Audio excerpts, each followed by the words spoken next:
my discipline. Alrighty, alrighty. And thank you for being here this evening. Um, just go ahead, tell us a little bit of yourself. I'm Cheo Banis. So my name is Cheo Banis. My current specialization is track and field, but I also play football most times. I currently go to Ryerson University in Toronto, and I'm on the track and field team. Uh, Anything else? I don't know. I guess we'll find out more about it as we go along this evening. From Dominica too. So. Take All the right, thing serious, we see. All right, let me just see if I can get a confirmation that our live is being seen because I'm having I'm not seeing it on Facebook. feedback coming here that says that we're having an issue with the live. So if you guys not sure what's going on here, but let's just do some quick troubleshooting in the interim. Okay, I think I see it now. Alrighty. Let me see. Can you just... All right, not sure what happened here. All right. Just says error, actually. It says an error. Okay, let me see if I need to... Not sure why it's doing this. So you gotta love electronics and all these great things that happen that help us to connect, and then sometimes they do not.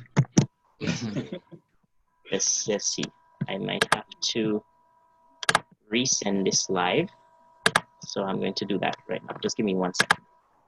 Okay. All right. Actually, stop the live stream, and I'm going to resend it again. So, all right. I might have to have you to introduce yourself again if you don't mind. Let's see. Yeah, somebody else could start while I do that. All right, so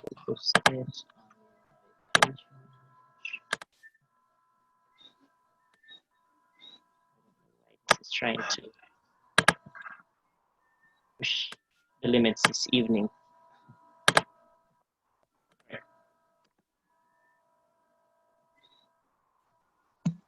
Live stream.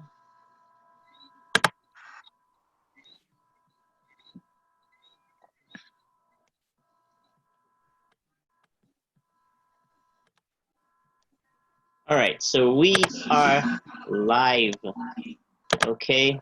And thank you all for joining us this evening. And we are looking forward to speaking with a group of wonderful athletes here and hearing about being fit or staying fit for life, okay? And let's just see, let's do a quick test on our live to make sure that, we're good. And get some feedback here. I apologize for this little technical difficulty. Okay. Any of you currently on my page, can you just see if you're able to see the live? Yeah, I see it now. Okay, awesome. Let's continue. Send the link. All right. Yes. So we are talking to these wonderful athletes today about staying fit for life. And we have a representation of many different sports across the different disciplines. And I thank you all for being here this evening. And without further ado, let's get into it by having them introduce themselves. So how about we start with Mr. Gyles. Can you tell us a bit about who you are and what discipline you're part of? And I'm going to ask the other ones, if you could please unmute your mic, that would be great. Go ahead. My name is Gyles Mitchel. Well, firstly, good night, everybody that's tuned in here. My name is Gyles Mitchel from Lapwet, Port Michel, where we come from. I lived in Soufrière before. I play football for the Dominican national team, played on the 23, on the 20, all the good stuff.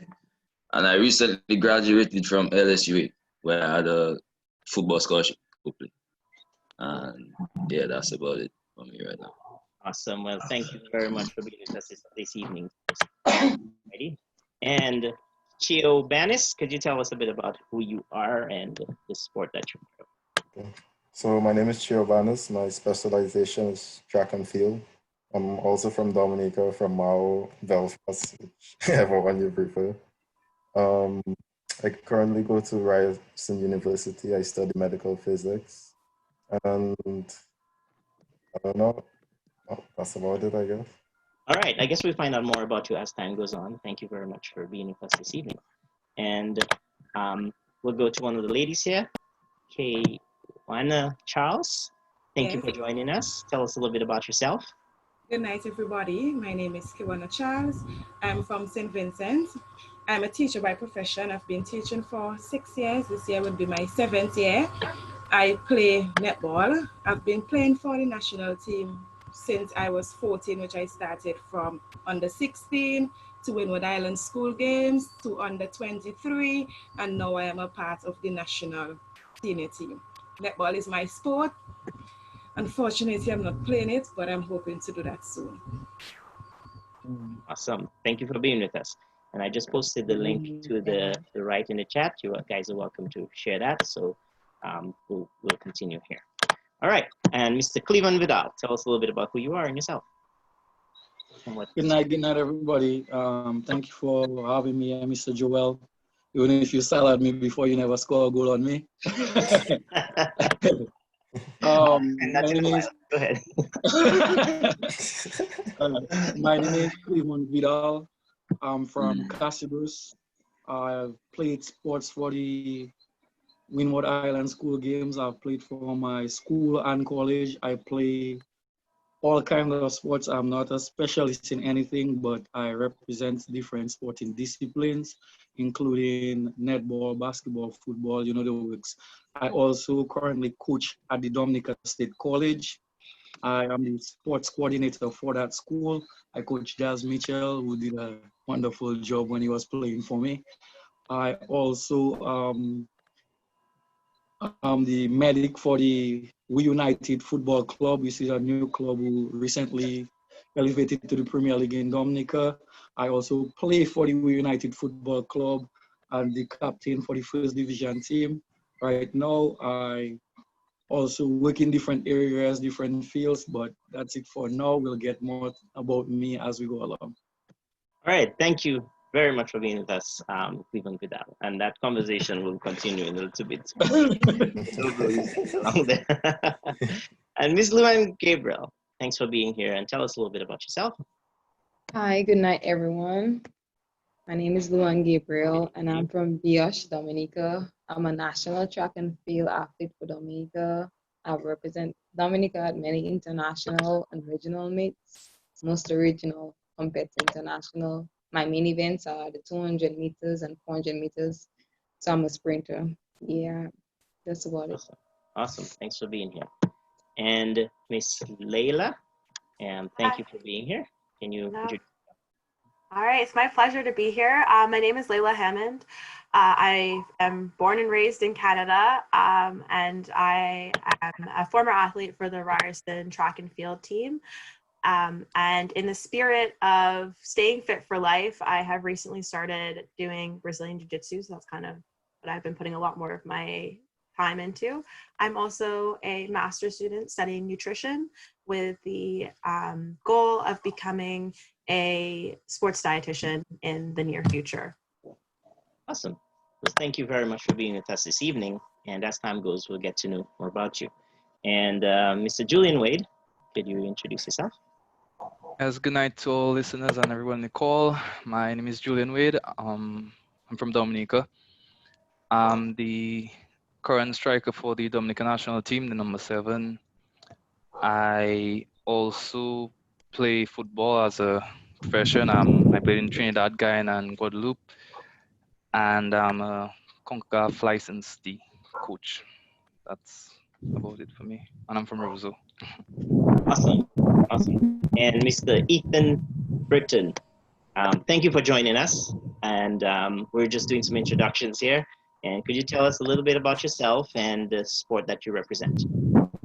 Okay, my name is Ethan Burton. I'm here on behalf of, I would say, cycling. I'm also an amateur boxer.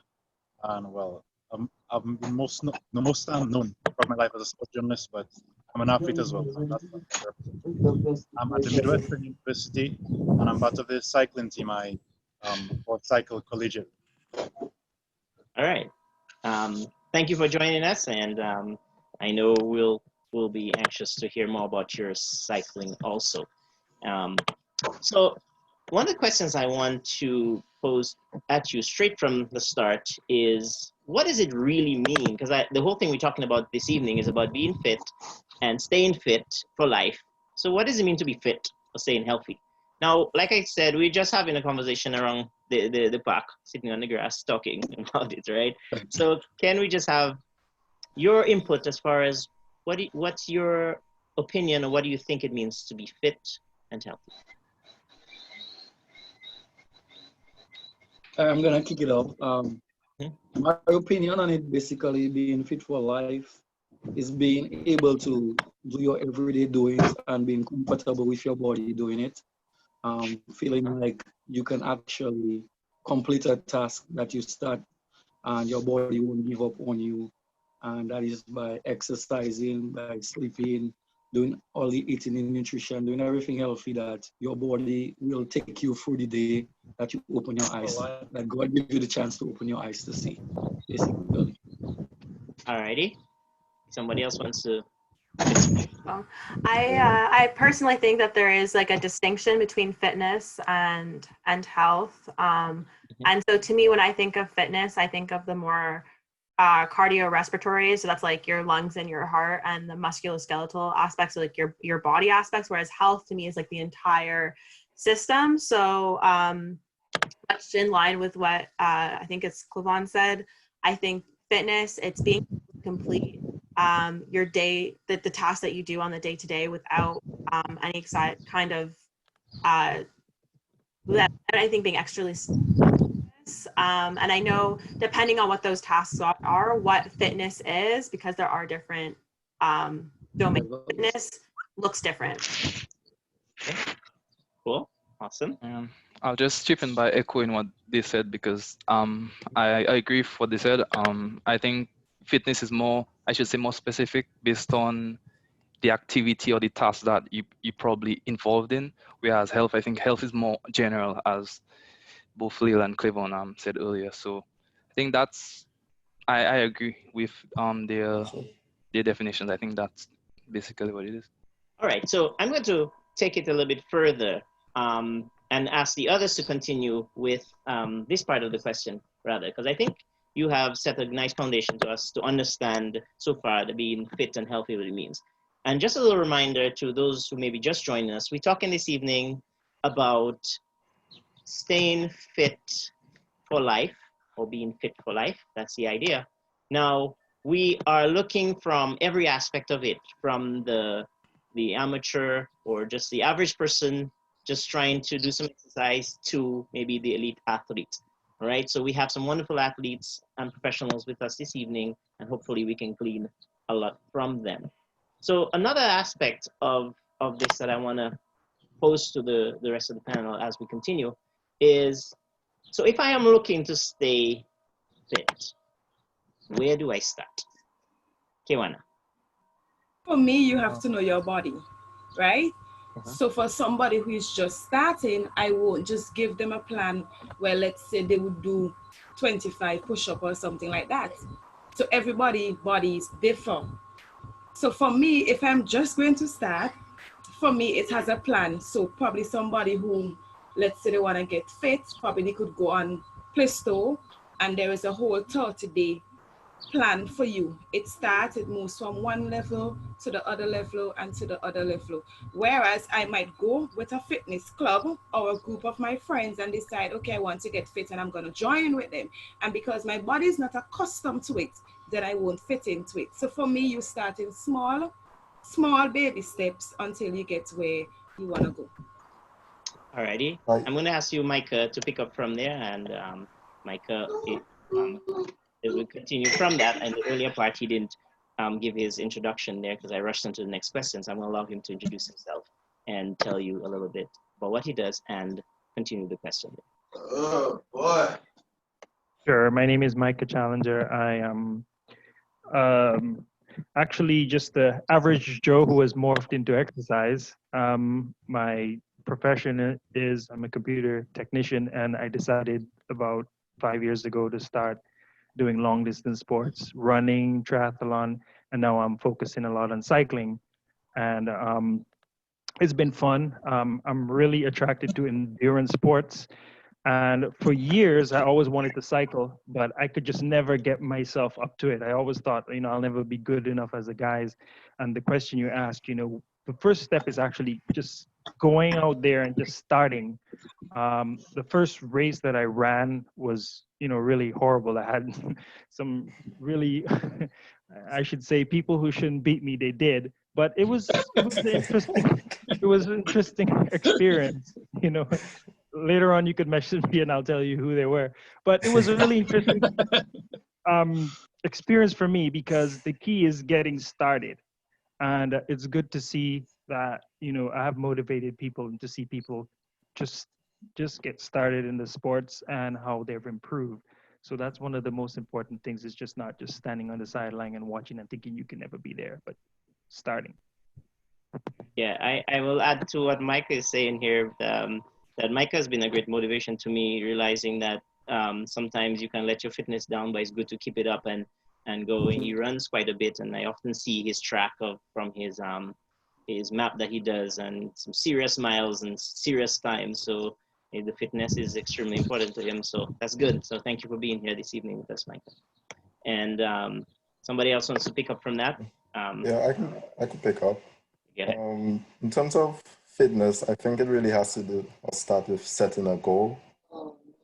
Everybody's lifestyle may be different, so you don't particularly want to be maybe as fit as a professional footballer or like, let's say, an athlete. So I think the first step is actually set that goal and then know like where you have to start or where you have to begin to reach that level of fitness that matches your lifestyle.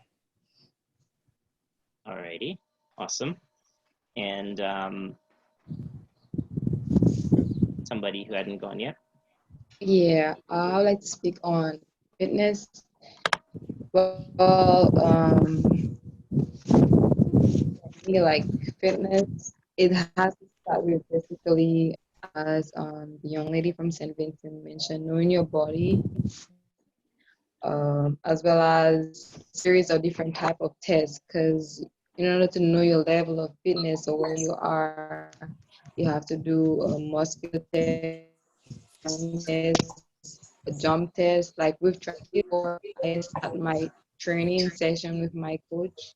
We usually do like a series of different type of tests. Like we do endurance run, we do jump tests, how high you could jump, how far you could jump, and like the max amount of push-ups you can do. Basically different types of bodily tests for different types of muscles to see you are in its different like aspects, muscular endurance or your speeds, your jump and so on. And then once you figure out where it is, then you can further work on or you can decide which is the area that you're like specializing, if you're good at sprints or endurance. And from there you can set a goal and then move on. That's my All right, appreciate that. Thank you very much. And I want to welcome Kevin Pudge joining us. He told me he'd be a little bit late there. He's a busy man. And I'll allow him to introduce himself. And knowing Kevin, he is probably out working out the exercising or putting in some extra time. So thank you for joining us on your busy schedule there. Yeah, no problem.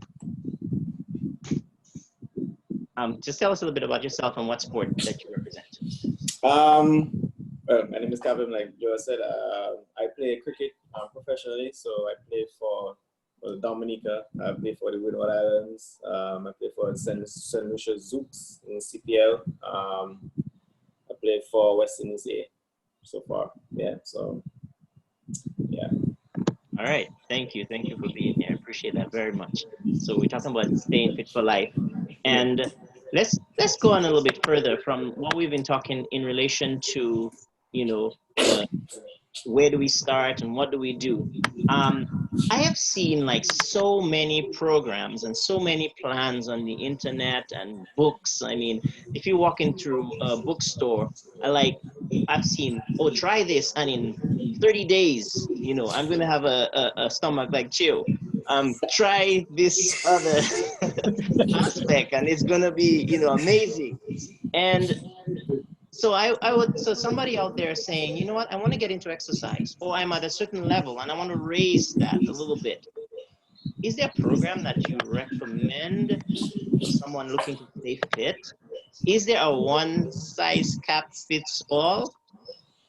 What's your input to that? Please help us. Clevon. I strongly believe that as a coach, I've coached many different type of players, and there's players that will push themselves more than others. There's programs that will work on players, and it would be like just mean nothing to others. So with a one size fit all program for everybody, I don't believe that exists. As someone said earlier, there is something that you have to know your body first. Know your body, know your limitations. You have to know your goal, and you have to know what you can give and what you cannot give, because there's things some people can do because of their flexibility that I might never be able to do. No matter how much I train for it, I will never be able to do it. So I think the one size fit all program that don't exist. A lot of things work for people that might not work for you, and you just have to find what works out for you. And the biggest thing in all these programs and all is sticking to it. If you don't stick with it and continue and you're not strong enough mentally, it will never show physically. Okay, I think I have a question for Clevon, right? Yeah. Now he's a coach and he's saying, which I agree with, that everybody bodies is not the same. Now as a coach, how do you alter your program to fit everybody? Well, there are general things that coaches know that teams need to build, especially when you're dealing with team sports. There are certain things all the team players need to build, and there's a certain level of fitness you want all your players to be. No, it's not the coach's responsibility to get you fit. It's the coach's responsibility to make the team work as a team. It's your responsibility to catch up to the team level or the coach program so that the coach can work with you. That's why there's also something called competition. Competition is something that pushes somebody to get fit. So if you know your sport is going to be taken away, if you're not fit enough, what you gonna do? Yeah, but just to back up that point, that you're right. It's not the coach's job, but that's where the trainer and then the physio comes in. So yeah, the coach might deal with the technical aspect, the background stuff, setting the plays, selecting the team and stuff like that. But then you have the physio, you have the trainer who deals specifically with that. So whereas it's not the coach job, but you have specific individuals, and that's where having professionals in a setup like that is important. So let's say, you have a football team, you put some guys together, but then, you as a coach, you don't really have the resource to know, this guy is, he has a slight heart condition, this guy is not much of a runner, that guy, his body composition is not where you want it. But if you have a professional in the setup, then the trainer or the physio could say, all right, sit down with the guy and have an analysis, and come up with a specific program that he can work with. Because it's all well and good to want to do something, but you still have to know how to do it. And that's where the professionals comes into play. So, if you look at international teams, for example, I play cricket. And then you have for example, the Australian cricket team. You have 15 guys on the squad traveling, but then you have 7 and 8 background staff. You understand? Almost half as amount of the team. They have nutritionists, trainers, dietitians, all this. So that's where having professionals in the team plays a big role. So it makes the job of the coach and the player easier. They know what they have to do. It's just that's where you say that's where the mental capacity and the drive, motivation comes in to actually get the work done. No, let me ask you. Okay, let me just jump in there for a second, Clevon, and ask a question here. From what you guys are saying so far, do you as from your professional avenues, do you have a plan for every day that you do, as far as not just from when you get on the field, but as far as your own personal workout schedule and all that? Or is it, is something per week, or how does that work? What I'll ask Julian to take us on that question. Yeah, while all the guys saying I share the same views. In terms of, it's a daily thing because fitness is something that there's a saying that if you take 2 days off, it shows your fitness level could drop in a matter of 2 days. Yeah, So after 2 days. yeah, Real, that's real thing. in terms of and fitness and health, as we mentioned earlier, go hand in hand. So if you don't, for example, have a proper routine that you probably just, and that's the benefit, as Kevin said, of professional setups. And if not a professional setup for the average person, it will be good if you use use YouTube. Guys who probably have the setup that you can just follow, something that's more suited to your needs, because it's important to have structure, so that one week you push in 90 pounds and the next week you're feeling so strong that you might want to push 180, but you will not, you will enjoy yourself. So that's the importance of structure. And though you may not be in a professional setup, that somebody probably will be there at your disposal to help you, to guide you through.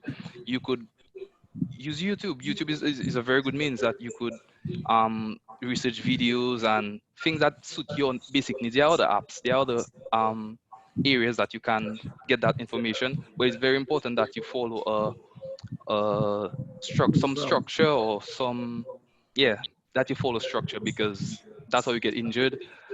And to answer your question, I went off a bit.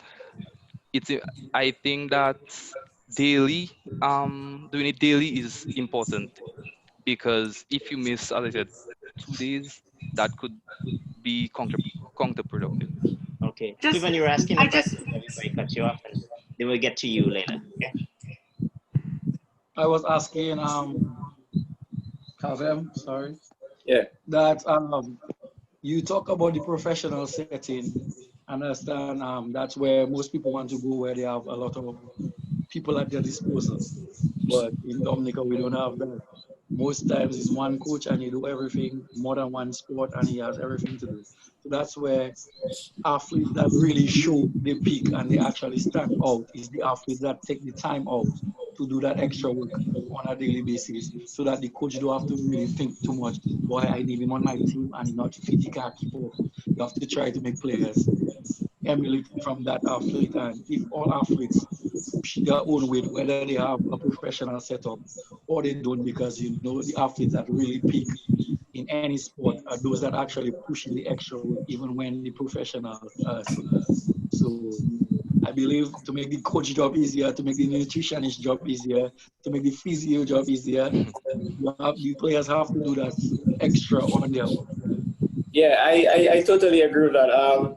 I can attest that, obviously, starting playing cricket here, I had to do a lot of stuff on my own. Obviously, it's just my, wanting to succeed and whatever and what I chose to do. Then I had to take it up on my own to say, what, I need to, go run some miles. I need to find somebody to throw me some balls. So you're right. Starting wherever you start, you have to, be able to and be willing to, put the work in on your own. And then wherever you go, wherever that work ethic takes you, then you would meet up with professionals who could, start to point you in the right direction. But I agree with what you say in terms of, putting in the work on your own and helping out the coach. That's very important. All right, Leila, you were making a comment there. Okay, yeah, I just wanted to add on that I think someone here said, oh, it's important to do it every day, but for people who are not athletes, they're just people who want to be more fit, just do what you can, because I've seen so many times people, they do every day for 2 weeks, then they're exhausted and they stop and they never do it again. So you know what, exercising one time a week forever is better than exercising every day for 2 weeks and then stopping forever.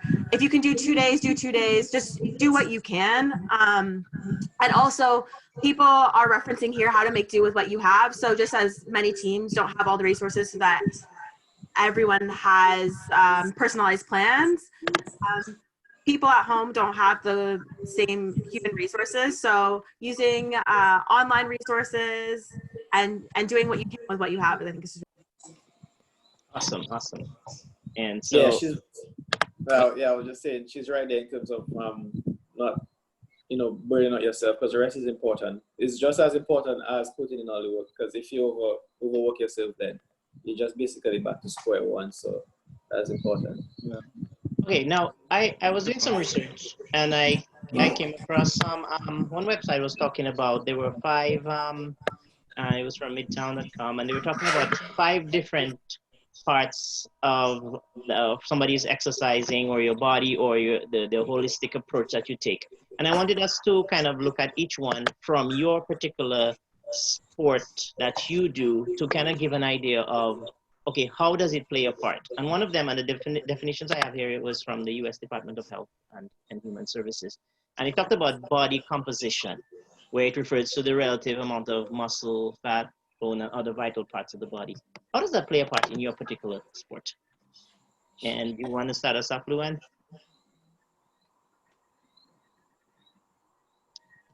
Oh, I can start. Go ahead, Cheo. I think we lost a second. Go ahead. Oh, me? Yeah, Sharon. I think Sharon wanted to start. Okay, yeah, sure. Sure. Right. Well, for my sport in particular, body composition plays a really big role. For cycling, like a lot of endurance sports, especially when it's 3 or 4 hours of competition steady, you generally want to be like more of the ectomorphic form, very low body fat, making the most of the power you have inside of you, and of course you have to ratio it to the weight as well. So you want the maximum power to weight ratio. So having pretty low body fat is very important to being able to put out the maximum effort given your weight. It's not like of course your body composition would differ with every different person, your genetics and so on, but generally want to keep it low, especially when it's time for peak competition, those 4, 5 hour, 6 hour competition that may span hundreds of kilometers. Okay. And somebody else from your area, and I guess when you get to you, Clevon, you can respond from one that hasn't been mentioned since you're a coach. I'll go if you get. Yeah, I'll speak for football. So body composition for football, then we have to take a lot into consideration, because one, we have to be fit, but then you don't want to get so fit that you're underweight, but then you kind of gain too much weight because you have to run for like an hour and a half. So we have to find the individual have to find their balance between their fitness and their weight. Like for me, my ideal weight is like 172. If I go above 172, then I cannot reach my peak fitness. But then if I dip below 172, I can run for days, but then I cannot perform athletically, if you understand where I'm going with that. So everybody just have to find their specific body composition and their mass of muscle and fat to water weight to all of that. Yeah. Okay. Let me hear from the athletes.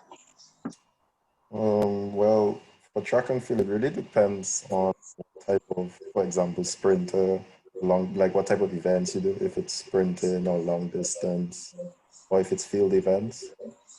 In terms of perfect weight for sprinters, I don't really think there's a perfect weight. In terms of just body composition, you kind of just want to train your muscles to have more explosive power, because really and truly, you train for hours and the race is decided less than 10 seconds. So body composition is kind of tricky, I feel, when it comes to track and field. Okay. What could you add to that, Leila? Hi, so I'm going to look at this through the lens of an athlete, but also I do work at a lab. We do fitness testing and we do body composition testing. And so body composition, for those who don't know, typically we're referring to fat mass versus lean mass. So lean mass is just anything that's not fat in your body. So most sports, you want to have lower fat mass and higher lean mass, because lean mass is what's going to move you. That's what your muscles are. And fat mass doesn't really give you much power. I did want to add, though, is people often overlook the importance of fat in the body. Fat is really important for many essential functions. And in fact, many athletes feel a lot of pressure to be very, very lean, sometimes to their detriment. There is a condition known as relative energy deficiency syndrome that's common in many athletes.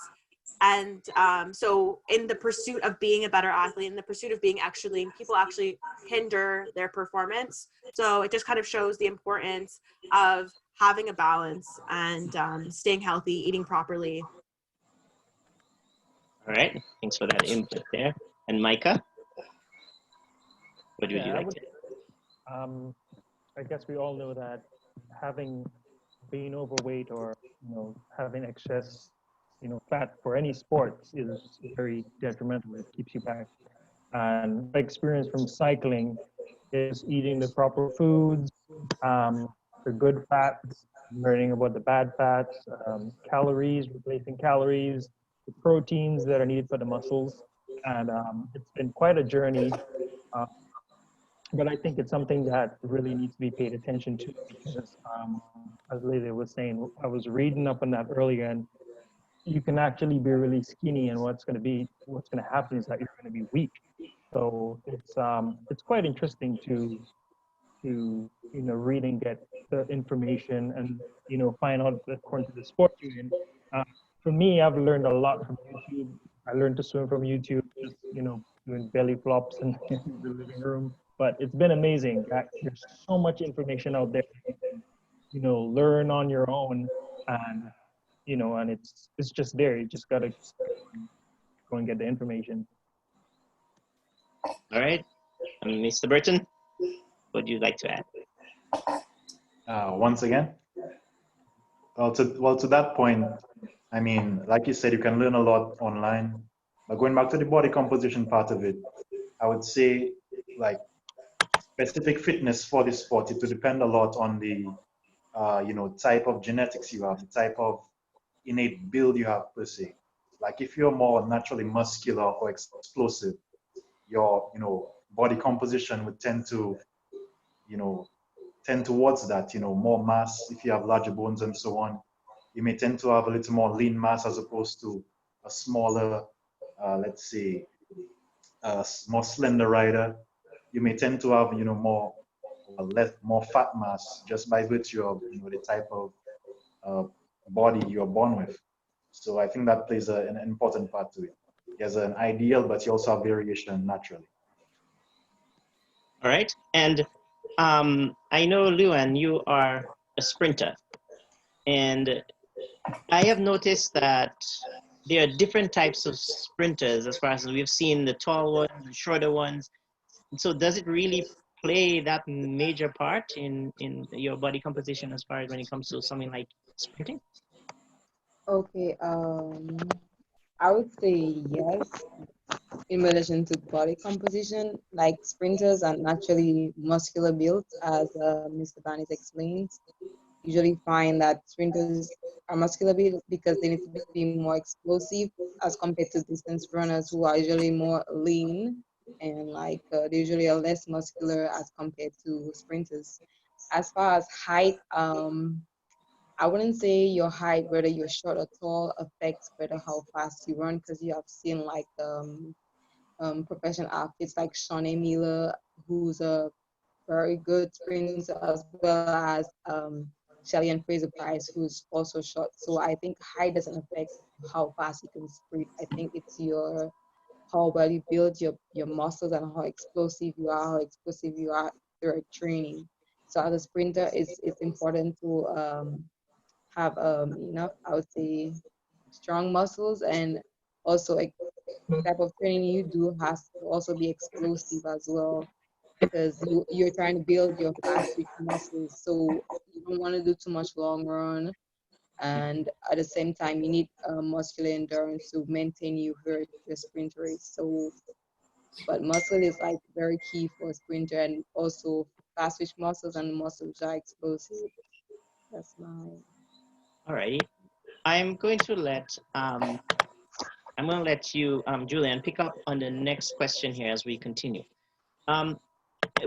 Looking at there's some elements of it, and body composition is one that makes up the holistic person as an athlete, and another one that was recommended in line is your cardiorespiratory endurance.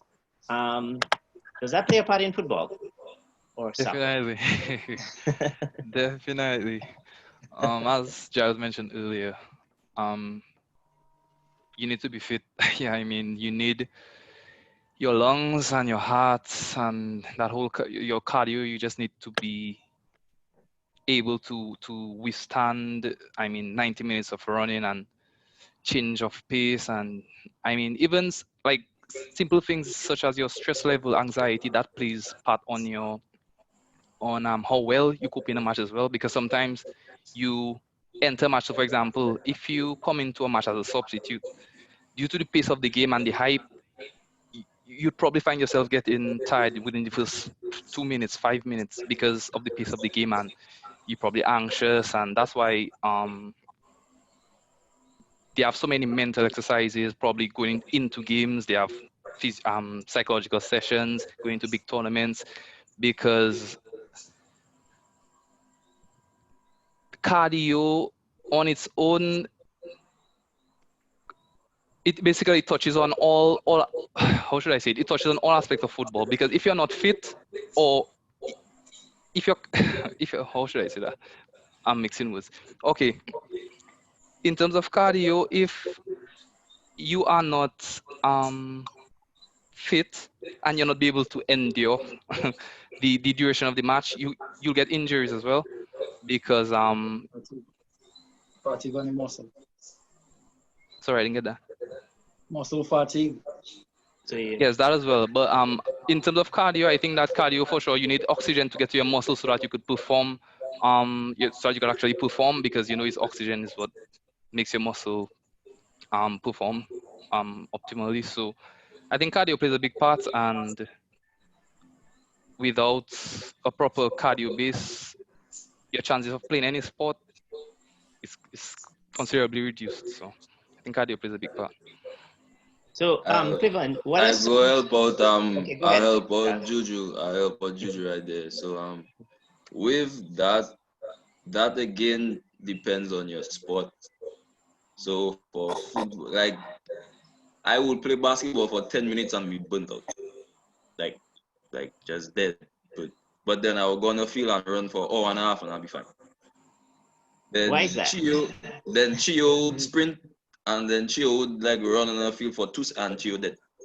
Like so because you train that part of your body for your specific sport. So like Kaywana right there, she played netball. She running, stop, jump, and then I would go and do that for 5 minutes, and like I cannot survive. And then she would do it for 3 hours and she would be fine, because that is what her respiratory system trained for. And my own trained to run, change direction, speed up, stop, slow down. That so it all depends on the specific sport you play. Like that is what it is. So like example again, if I use Mr. Carvin for dread, he have to stand up in the baking sun, and then if the ball come to him, he have to run. I would go and stand up in the sun, and before I sweating like dog. I cannot run. I cannot do anything. But he used to that. I know used to that. So then you have to allow it to defend your sport. It makes it sound like I don't think he was dissing it in any way. No, I know. I'm just teasing. In terms of cricket, I think you need a bit of everything, because obviously, as a batsman, you want to be able to hit the ball. So working on strength is really important. Like you said, you're gonna be out in the field for long hours, so having endurance, cardiovascular endurance and muscle endurance is important. And obviously, you're batting in the middle, or you might chase after the ball. So sprinting is also important. So for me, it's important, obviously, to be able to excel. I have to work on every aspect. So a typical week for me would probably be like the first 3 days would be gym sessions, like weights and stuff, and then let's say Thursday to Friday would be sprinting and agility, and then on Saturday I'll probably run a 10K, and then rest on Sunday. So it's important that I work on all these different aspects because it's required for for cricket. So yeah.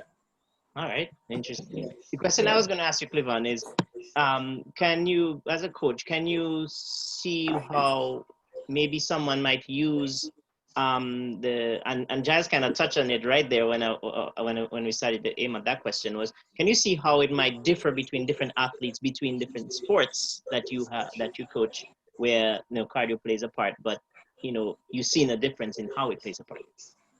Yes, as Gyles and Juju and everybody else said, every sport works different on the system. There's different breathing techniques for different sports, and the more sports you play, is the easier your body will adjust to another sport. But if you specialize like Juju and Gyles in football, and it's football they know and your body trained and programmed for football, just jumping into another sport is going to show a large effect on their body and their breathing style, because basketball is short running constantly. Football, you have sprints, you have stops, you have holding position, you have different things. Cricket, you have a lot of standing up to do most of the time.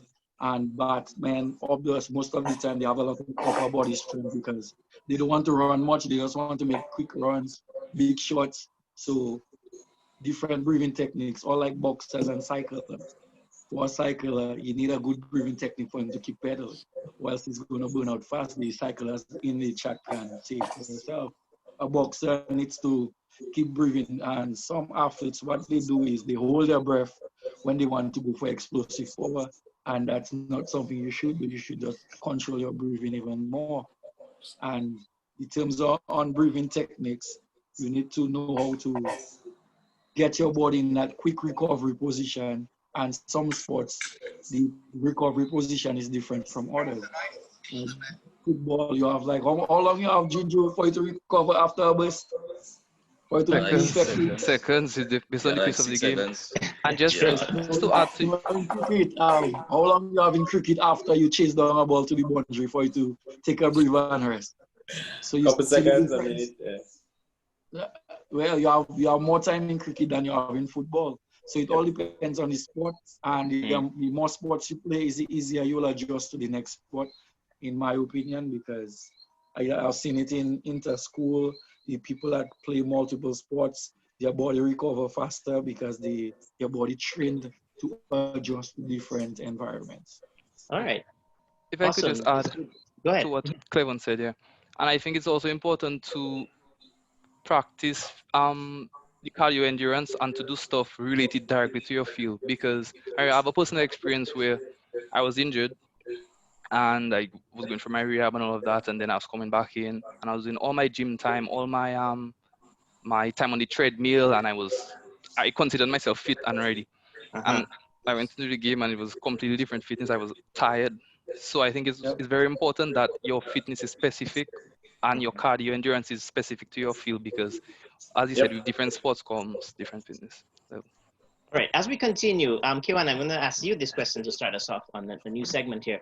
With we're talking about the different aspects. So we said body composition is one, the cardio is endurance is another part of it. What about flexibility, and how would that play a part in your sport as far as netball is concerned? And for those of joining us, we're talking about staying fit for life, and we got a number of athletes with us throughout the region and Canada. So thank you guys again. Go ahead. All right. Now for netball, well, for those of you who know the sport netball, you have to be very flexible because there are different positions. Well, we have 7 positions in netball. So for me, you have to be very flexible whenever you're playing netball, because we have different positions, you have different composition that you have to go in. So if you're not a flexible player, then it means that you're going to keep at the rest of the team, because everybody's going to have to adjust to the way that you move. All right. And Leila, I'm interested to know, as you said, you deal with different testing for athletes and stuff. What sort of testing would you guys do in relation to flexibility? So unfortunately, flexibility isn't one of the aspects of fitness that is really, really focused on. We have testing for power, stamina, endurance. We have testing for body composition, but flexibility isn't really something that we have empirical, like scientific tests to do.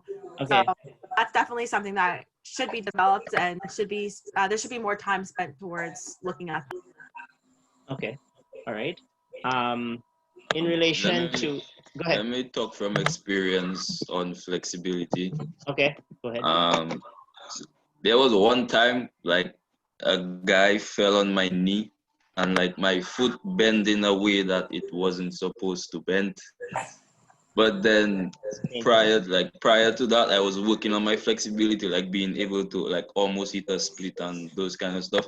And because of that, like my foot was actually able to bend and then get out of it. So like it was able to bend enough to withstand the pressure and then get back to normal.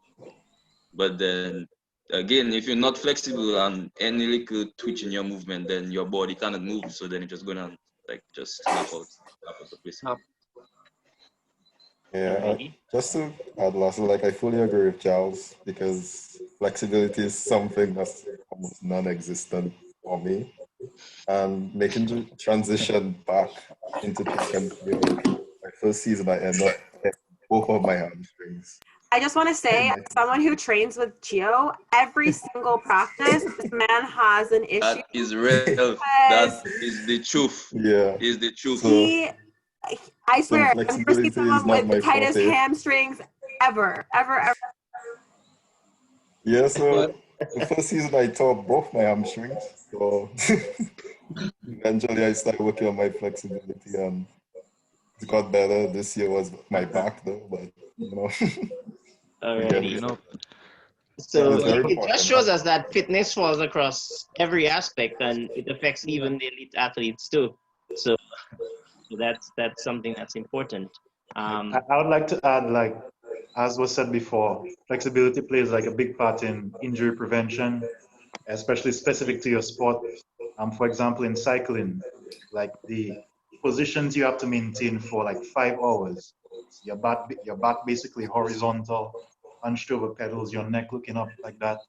If you don't have like the base of flexibility, that will put tremendous strain on your muscles, and by the end of the day, you won't be able to walk and of course recover. Also, like overall, even as you're practicing the sport, you do a lot of specific training. For example, in cycling, one of the phenomena is like pretty constant, pedaling the same motion. What tends to happen over time is your hamstring tends to shorten over time, get like stocky and real stiff. So if you don't maintain that throughout, your stretches and so on, by the time you're done with it, you'll basically cripple yourself, put yourself in a really bad spot to cross train or even, live generally later on. So I think it plays a big part in injury prevention. Wow. And Micah, from your as a triathlete, can you see a difference between the 3 sports that you're involved with directly in relation to that? Yeah, I think. Yeah, sure. They all help each other. For me, they all make me stronger. Even swimming helps my. There was somebody alluded to breathing, and you really got to pay attention to breathing when you swim in order for you to, swim, like 2 miles or something. You got to really focus, and it really helps in even running too. And then when you get on the bike, so they all come together, and you just got to focus on each of them, and they all strengthen each other, and that's what I could say to that. All right.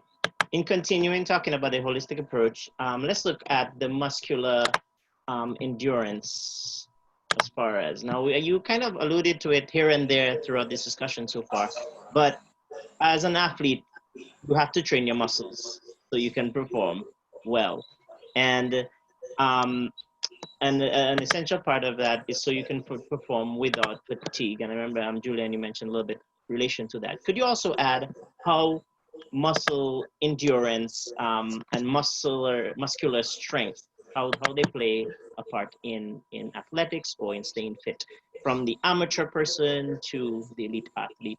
Like, what part is this? We start with you, Julie. Yeah. Well, as we spoke about fitness, we touched on conditioning your muscles to do whatever task that you will be doing, and that's exactly what it is. If your muscles are not prepared to withstand the pressures of your sport, whatever it is, it will get damaged. You will get injured, and then you won't be able to play. So I think with everything, it's just preparation. Your whatever your sport is, you have to condition your muscles so that they can withstand the pressures of your sport. Because, for example, okay, if you look at cycling, it's completely different. You understand? It's your muscles, probably your leg muscles, would have to be more developed as opposed to basketball, probably, or even cricket. Like it's so I think it's just a matter of working the muscles necessary for your sport so that you could perform to the best of your abilities. Because if your muscles are not conditioned enough to withstand the impact of whatever sport, just like flexibility, it will allow you to get injured. So I think it's just a matter of conditioning your muscles to get And optimal performance. and Leila, you all do testing in relation to muscular endurance and muscular strength? So yeah. One of the tests that we do is called the Wingate test, and it's kind of the standard research grade method of testing power. And so basically what that would look like is you'll have an athlete on a bike, we'll get them up to top speeds, pedaling as fast as they can, and then you drop a weight and you see how long they can keep their speed up, and you see how their power decreases over a certain period of time. So it's pretty cool. I've done it with a lot of different types of athletes, including hockey athletes is who we do it on the most often. So yeah. All right, awesome. Somebody else want to comment on anything related to muscular strength and endurance? Yeah. Okay. Yeah. Yes. Okay. So, in my experience, again, like I speak, everything I say is from like my experience. So I think I strong. Like I go to the gym and all of that. Like so, my body, my muscles built up for football. Then I tried yoga and no. I don't know about Gyles. I would like to witness that one. Yo, like the instructor say like to like go on your hand, like go on one leg, and but my shoulder was dead. Like 10 seconds, like what? Like everybody that doing yoga on the live in the I respect you very much because yoga is actually really, really, really hard. Like the amount of like the muscular endurance you have to do yoga, like respect to you on that because wow. Yeah, for muscular strength, I believe it's, as we keep saying in every topic that comes up, it's based on what you're doing specifically and what your body can withstand.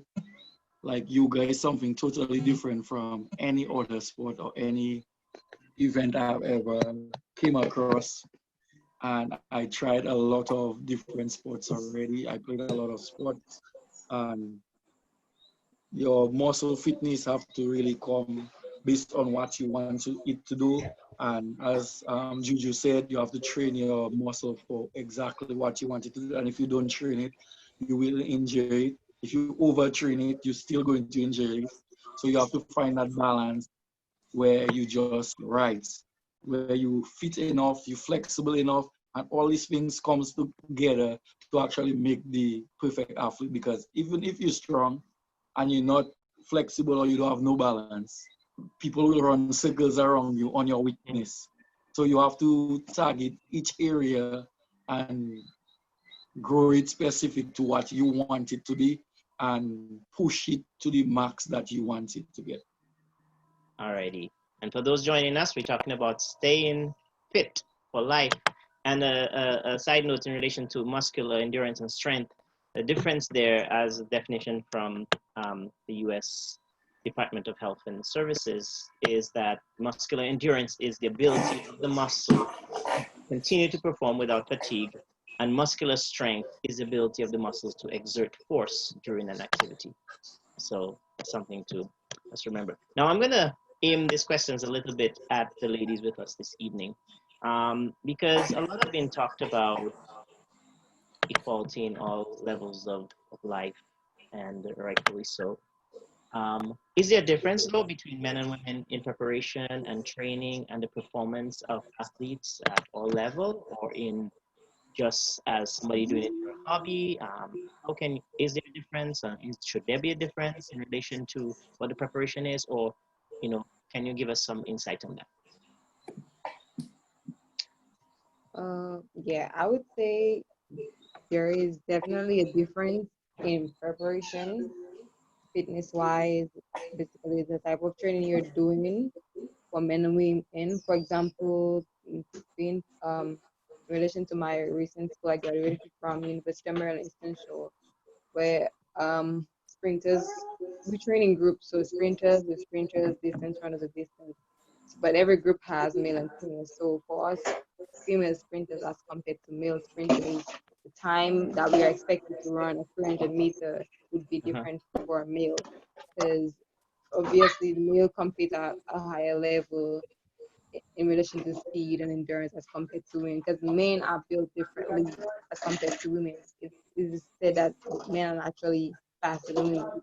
So there's a difference in the training. It may not be like, the difference would be like in like the time range you need to run at 300 meters. Like the workout would be the same, for example, 10 300 meters, but the guys are expected to run faster than women. So like that's the difference. The intensity is usually different as compared to male and female. So I'll add to what she just said. Yeah. For me, I think the pressure you put on a male is not the same pressure you put on a female. For my sport and from my experience, the males in my sports are my motivation.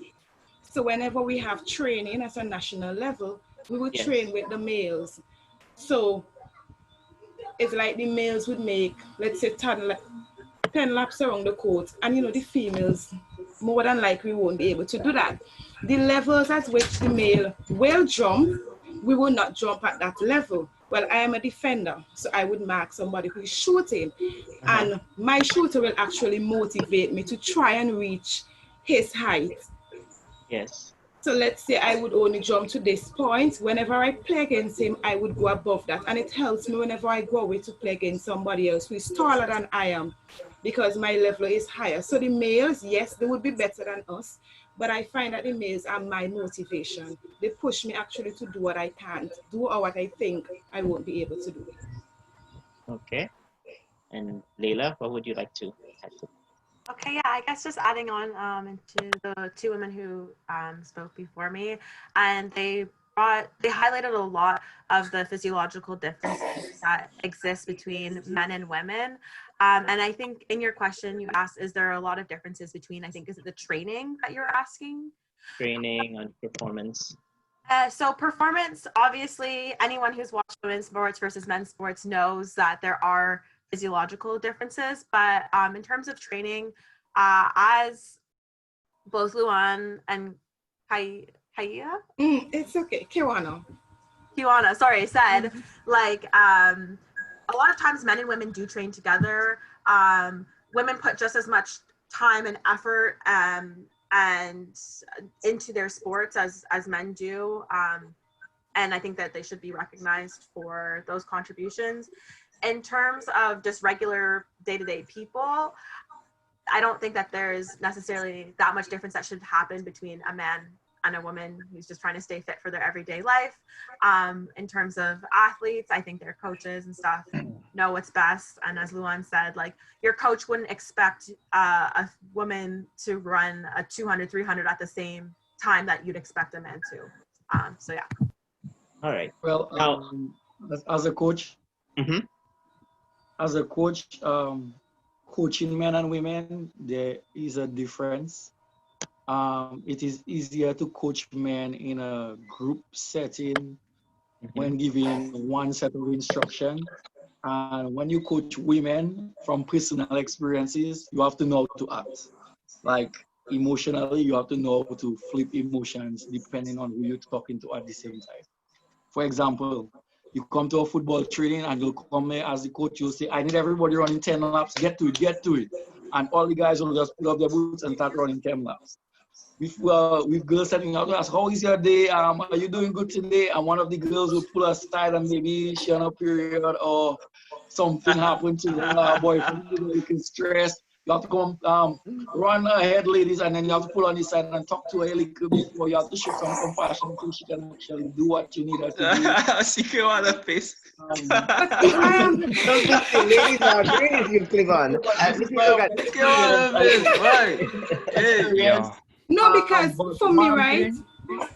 For me, Ah. females are more emotional. So for males, you would come and tell them, okay, you'll run a 10 lap, and that's it for the males. For females, I might just came from work and I'm stressed out, or I'm on my menstrual cycle and I show up for training and I just can't make 10 laps. So women are more emotional. I'm going to respectfully disagree. I think I don't know. I'm a female. I've trained with males my whole entire life. I'm gonna say I've never had this issue. Even, I don't know, Luan, you train at track and field where you're training with men and women. I really hope that my coach would never treat me differently because I'm a woman. I just think that's wrong, and I hope retweet that. I hope, Clevon, that you keep that in mind when you're coaching people. And you know what? Retweet it has nothing to do with gender. Bring up the Jamaican. It has nothing to do with gender. Frankly, you have athletes whose head are in the game, or you have athletes whose heads are not in the game. If I come to practice and I'm talking about my whatever issues with like my boyfriend, my menstrual cycle, that's because my head's not in the sport. That shouldn't be affecting it. But you know what? How many times have I listened to men on my team talk about all kinds of foolishness about practice? So yeah. That's all. All right. Yeah. Retweet Leila. I think focus on the topic. I saw somebody else on the live saying, if anything, women work harder at the training than men. So I'm not even going down that road. Absolutely false, insane. Whoever that is that's listening, I hope you know that's false and it's a very, frankly, sexist narrative. Yes, women have physiological. Leila, relax. Leila, relax. Leila, breathe. Leila, relax. No. Oh, God. All right, I have one more thing to add, Juju, before you go. Okay. But I must say, when you teach in a new system, women will learn it faster than men. Like, for example, in volleyball, you teach rotation in volleyball, women's team will pick that up way faster than a male team. A male team will be playing for years, and they will still mess that up. You'll teach a woman at one time, and she'll pick it up and never forget it. So when it comes to that aspect of training women, it is easier. And I'm bashing the men right now. So Leila, let me hear what you have to say. What I have to say to that, again, it has nothing to do with gender. Do you have your head in the game? Do you not have your head in the game? Do you have a good grasp of the movement of the sport? It has nothing to do with gender. So I don't know. I think you need to remove this gendered lens of who does what while you're coaching. Yeah, all right. Let me ask you quickly add to what Clevon said. To training there. As far as your diet or foods that the athlete might use, or somebody looking to stay fit might what would you recommend as far as a food or diet? So let's take it regardless of the gender. Let's see what do I stay fit? I like to start. What my diet should be like. All right, like for a start, like a lot of things we discussed earlier, it would be specific to the type of exercise or sport you're going for. If it's like amateur boxing match, 3 rounds, 2 minutes, you don't want to overeat, because if you collect a body shot, you might, have that meal, you might see that meal again. Whereas if you're going for a football match, you have to time what you eat with when you eat it.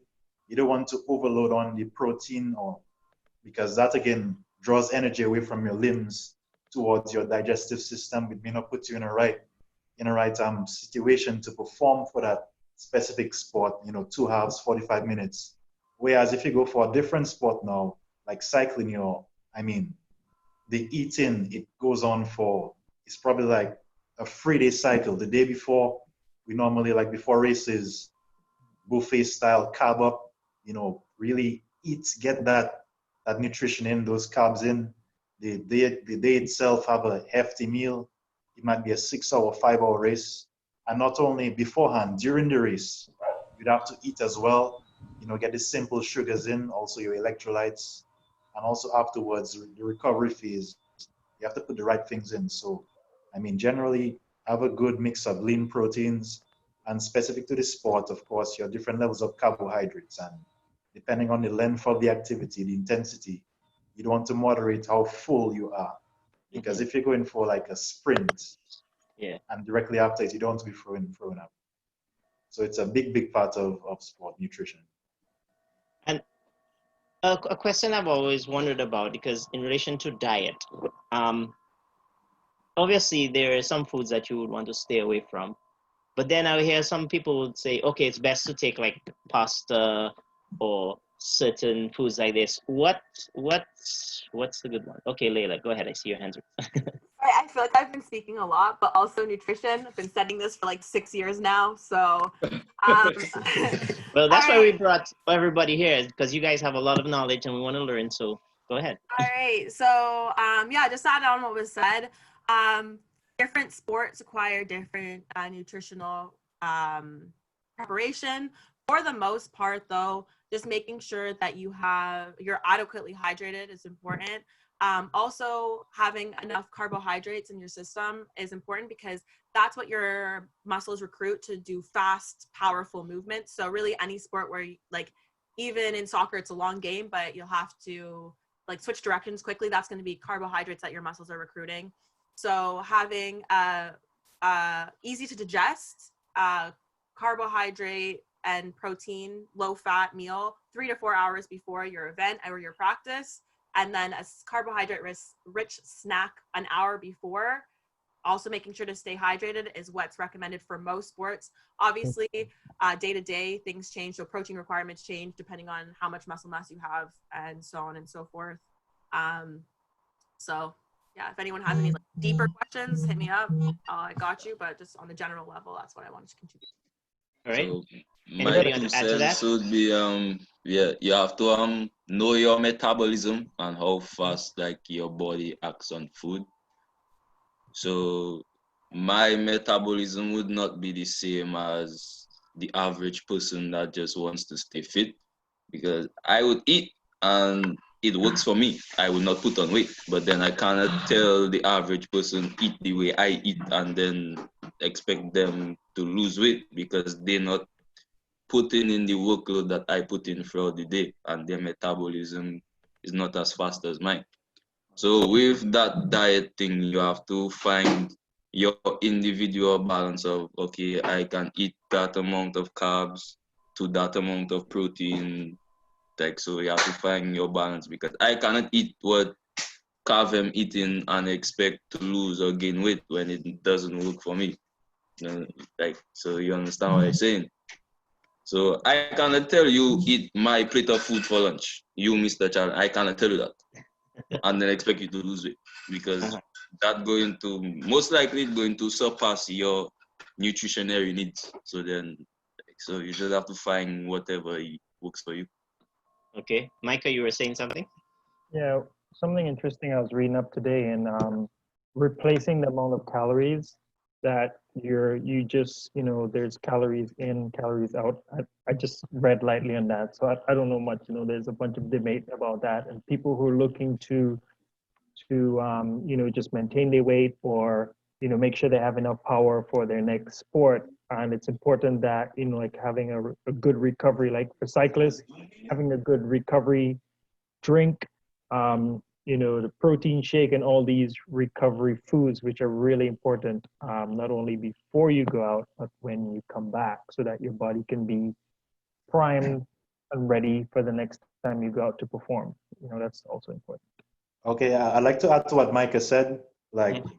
It depends a lot on, the exact phase of the year, or, phase in terms of competition, the period, in terms of your year as an athlete, or just generally, and what your goals are. For example, at the moment, I'm in pretty much off-season mode.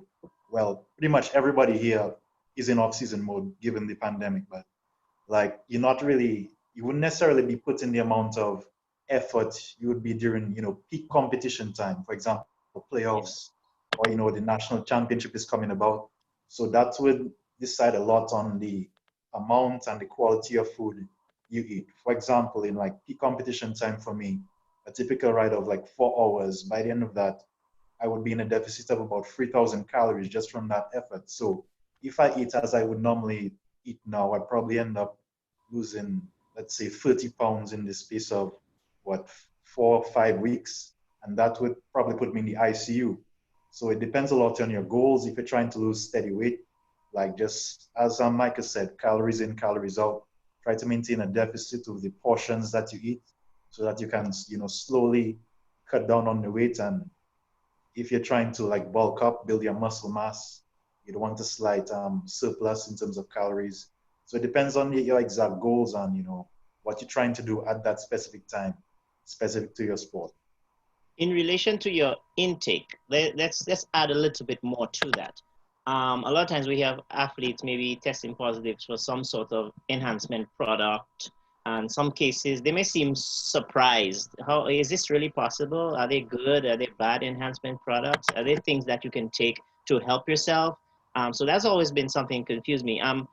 I always find that from the times I've seen it, most times it's been in the athletic world. And I could be wrong, not attacking you athletes in any form, but could you give us some input on that as far as your enhancement stuff? Is it something that someone should stay away from, or are they good ones that, yeah, you should take it? Because I've read some stuff on it and I'm not totally clear on that. All right, go ahead, Leila. Okay. So yeah, anytime that an athlete takes any kind of supplement, the responsibility is on themselves. So you have to really consider that as an athlete. And there are some products that are maybe more sound than others.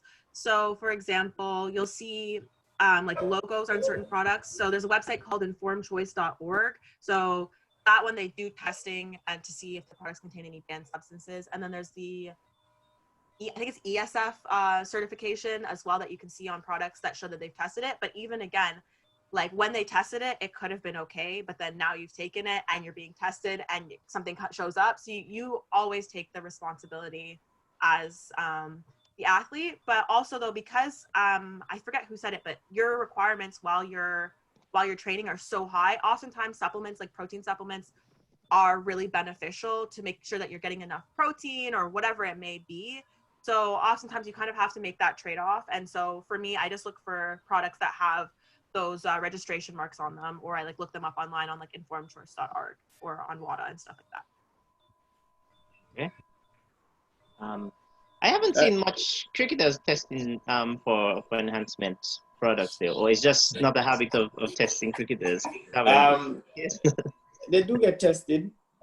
We just come up clean. However, there have been a couple guys who have been banned because they didn't give their whereabouts. But in terms of tests, it's always difficult in terms of choosing the right supplement because it's a very tricky situation. For example, I might go in by a pharmacist and choose a supplement, and there's all the names written there, at the back what it contains. But there might be names on the water list, but it's not on the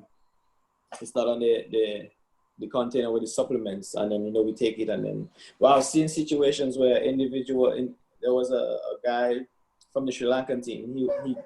His masseuse suggested something for muscle pain, to rub some herbal stuff, and it had some banned substance in it, so he got a massage, it entered his bloodstream, he got tested, but he got banned. So it's sometimes it's just fighting a losing battle. So sometimes you just have to stay away from whatever you can stay away. So I try not to take any kind of supplements. I just try to eat local and healthy as much as possible because you never know. It's sometimes you're fighting a losing battle. So it is what it is. You just have to be cautious and know what you're about. So yeah.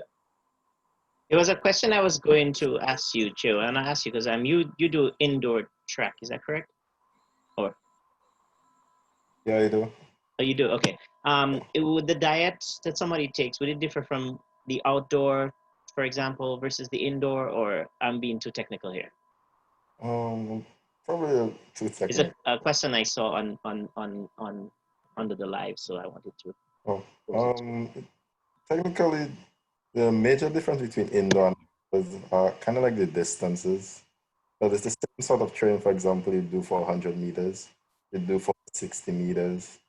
The only thing I really found like challenging, instead of 200 meters, there's 300 meters, and it's kind of like you gave your all in the 200 and then you have 100 more left.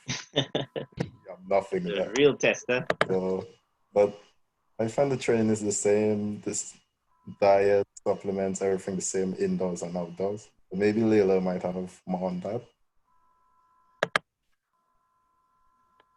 Yes, no? Yeah, for the most part, like as Cheo said, the distances are a little bit different. So you're just using like different energy systems. But in terms of like tangible things for athletes to do, I don't think that there's too much difference in terms of like day-to-day diet. Okay. All right, let's continue on. We're talking about as the holistic person who's trying to stay fit, or even and especially as an athlete. How does your mental fortitude play a part in this, or the psychological part of it? Julian, can you start us off with that as far as? Yes. Well, I will speak as the average person first because I realize we've been touching a lot on the athletic side. I think setting goals, I think based on personal experiences and dealing with people outside of the athletic field, well, sports, I think setting goals is one of the things that I have seen to work for people.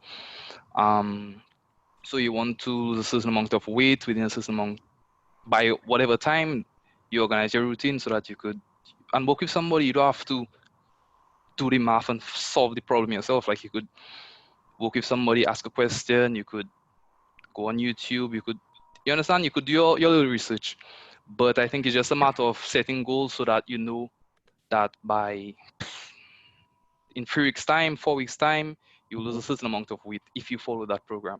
So you have some kind of structure, you have some kind of guidance. Yes. That you don't have to figure out yourself, and you don't have to just be losing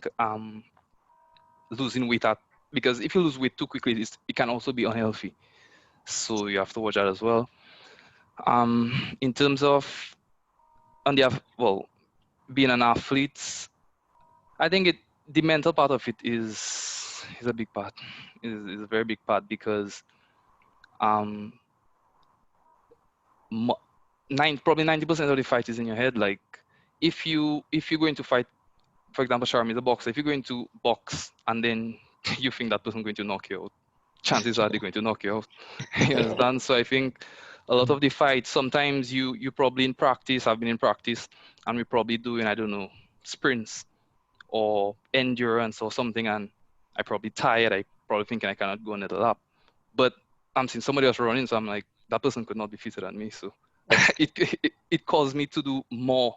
And I think it's just a matter of, and that's the benefit of team sports as well. You could feed off positive energy. You could try positive competition. You could compete itself. It competes. So I think it's just the mindset is important for your personal drive, your motivation, your push. Because if you are weak mentally, you will crack under pressure. And the sporting industry it's a lot of pressure from fans, yourself, your coaches, your team. So I think the mental part is a big part. And as an average person, it's just about setting your goals and doing what you want for yourself and sticking to it. It will be hard, but you just have to stick for it. All right, thank you. Adding to what Juju said, like as you said, I mean, as a sports person, as a person who covered sports as a journalist, what people really remember are the athletes, you know, not just their craft, but their personalities. Behind the Michael Jordans, the Kobe Bryant, rest in peace, like the Tiger Woods, it's not just the story of what happened on the field, it's the mental anguish they went through, like the enormous emotional like challenge of coming back from a deficit. So that's really what people really remember about it, the mental struggle of getting through that. Like Juju said, if you've already defeated yourself up here, there's nothing down here that can save you. You're pretty much dead in the water. So like even for the average person, the mental aspect is a big part of it. I mean, there's a good quote coming about it. It's hard to get up at 5 a.m. in the morning to run if you're waking up in silk pajamas. So like you have to first master yourself mentally, get in the frame of mind to exert yourself despite the challenges, and that'll set you up for life. Having that sort of self-discipline, concentration, composure, that's another big part of it. Mastering yourself up here can really let you, master your craft and your health. So, okay, Tom, thank you, appreciate that. So Luan, I want to pose a scenario at you. You're at the starting line, a sprinter, and there's a lot going on. You're remembering all your training and everything.